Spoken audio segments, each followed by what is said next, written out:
ಭಾರತೀಯ ಚುನಾವಣಾ ಆಯೋಗವು ಮತದಾರರ ಪಟ್ಟಿಯನ್ನ ಪರಿಶೀಲಿಸಲು ಮತ್ತು ಪರಿಷ್ಕರಣೆ ನಡೆಸಲು ಮನೆ ಮನೆಗೆ ಭೇಟಿ ನೀಡಿ ಕೈಗೊಳ್ಳುವ ಎಸ್ಐಆರ್ ವಿರುದ್ಧ ಬಾಗೇಪಲ್ಲಿಯಲ್ಲಿ ಪ್ರತಿರೋಧ ವ್ಯಕ್ತವಾಗಿದೆ.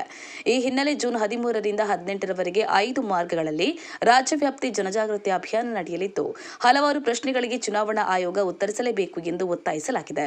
ಕರ್ನಾಟಕದ ರಾಜಕೀಯದಲ್ಲಿ ಎಸ್ಐಆರ್ ಪ್ರಮುಖ ಚರ್ಚೆಯಲ್ಲಿದ್ದು, ಸ್ಥಳಾಂತರ ಮತ್ತು ತಾಂತ್ರಿಕ ದೋಷಗಳಿಂದ 12% ಮತದಾರರ ಹೆಸರು ಪಟ್ಟಿಯಿಂದ ಡಿಲೀಟ್ ಆಗಬಹುದು ಎಂದು ರಾಜಕೀಯ ಪಕ್ಷಗಳು ಮತ್ತು ಸಂಘಟನೆಗಳು ತೀವ್ರ ಆತಂಕ ವ್ಯಕ್ತಪಡಿಸಿವೆ. ಸದ್ಯ ಇದೇ ವಿಚಾರವಾಗಿ ದಲಿತ ಮುಖಂಡರು, ಅಲ್ಪಸಂಖ್ಯಾತ ಮುಖಂಡರುಗಳು, ಹಿರಿಯ ದಲಿತ ಮುಖಂಡರಾದ ಎವಿ ಪೂಜಪ್ಪ, ನೂರಲ್ಲಾ ಖಾನ್ ಮತ್ತು ಅನೇಕರು ಸೇರಿ ಜಾಥಾ ನಡೆಸುತ್ತಿದ್ದಾರೆ. ದಾಸರಿ ನರಸಿಂಹಮೂರ್ತಿ, ಬಾಗೇಪಲ್ಲಿ. ಜೈ ಭೀಮ್ ನ್ಯೂಸ್ 24x7 ಇದು ಬಹುಜನರ ನ್ಯಾಯಕ್ಕಾಗಿ. ಸರ್ವಾಧಿಕಾರ ಮಾಡೋದಕ್ಕೋಸ್ಕರ ಯಾವುದೇ ಪಕ್ಷಗಳು ಯಾವುದೇ ವಿರುದ್ಧ ಮಾತಾಡುವಂತ ವ್ಯಕ್ತಿಗಳಿರ್ಬೋದು ನಮ್ಮ ಕೂಡ ಮಾಡ್ತಿಲ್ಲ. ವಿರೋಧ ಪಕ್ಷದ ಇಲ್ಲದ ದೇಶವನ್ನು ಕಟ್ಟಲಿಕ್ಕೆ ಹೊರಟಿದ್ದಾರೆ. ಅದು ಡೆಮಾಕ್ರಸಿ ಹೆಂಗಾಗತ್ತೆ ಪ್ರಶ್ನೆ ಇದೆ.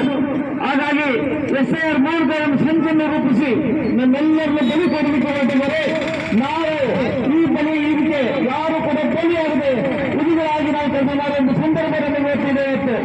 ಯಾಕೆಂದ್ರೆ ಈ ದೇಶ ಎಲ್ಲರೂ ಕೂಡಿ ಸಾವಿರಾರು ಜನ ಲಕ್ಷಾಂತರ ಜನ ಪ್ರಾಣವನ್ನು ಕೊಟ್ಟು ಕಲ್ಪಿಕೊಟ್ಟು ಸ್ವತಂತ್ರವಾಗಿದೆ. ಸಂವಿಧಾನ ಕೂಡ ಅಪಾರ ಪ್ರಾಣಾರ್ಪಣೆಯಿಂದ ಅಪಾರ ತ್ಯಾಗದಿಂದ ಹುಟ್ಟಿದ ಸಂವಿಧಾನ ಆಗಿದೆ. ಅದು ಅದರಿಂದ ನಾವೆಲ್ಲರೂ ಕೂಡ ನ್ಯಾಯವನ್ನ ಸಾಮಾಜಿಕ